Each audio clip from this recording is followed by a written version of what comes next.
Ghost guy? I believe it's possible. I'm obsessed. Are you? So really weird side hobby of mine. I go ghost hunting. I've been like around the world. Wow. Yeah, it's incredible. What have you experienced? Have you ever had like an absolute moment where you're like, oh my God, I'm in the presence of a poltergeist? Still not 1,000%. I've definitely witnessed things that I cannot for the life of me explain that have creeped me out. The timing has been impeccable. I've seen things move that there's just no fucking way that they've moved.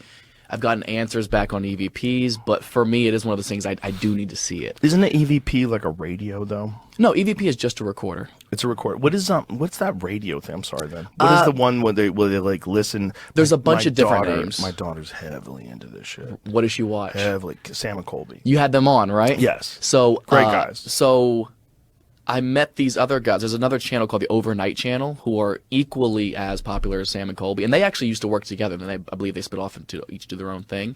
But that's who I started going with, so I'm very familiar with those guys. So these kids, the Sam and Colby guys, just went into the Conjuring house. I was just there, maybe a month and a half ago. You went into the Conjuring house by too? myself, Joe. Okay. Do you believe that there's something going on in that house?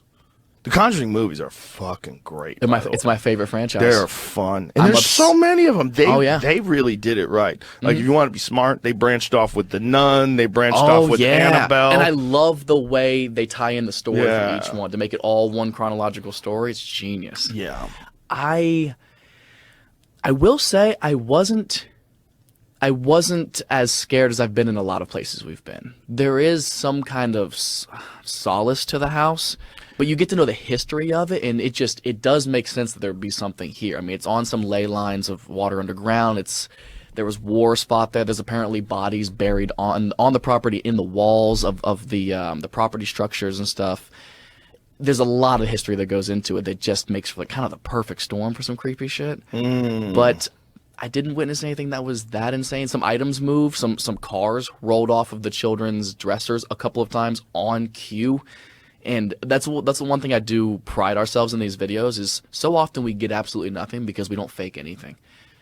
So you only get to see the highlights. Like, there's so many times we'll go to a place that is so notoriously haunted and we'll be there for 10 hours and get absolutely nothing. And it sucks. But that makes when something does happen that much more valuable. It's so much more impressive. What do you think? So do you think a ghost is like the soul of a person that's left behind?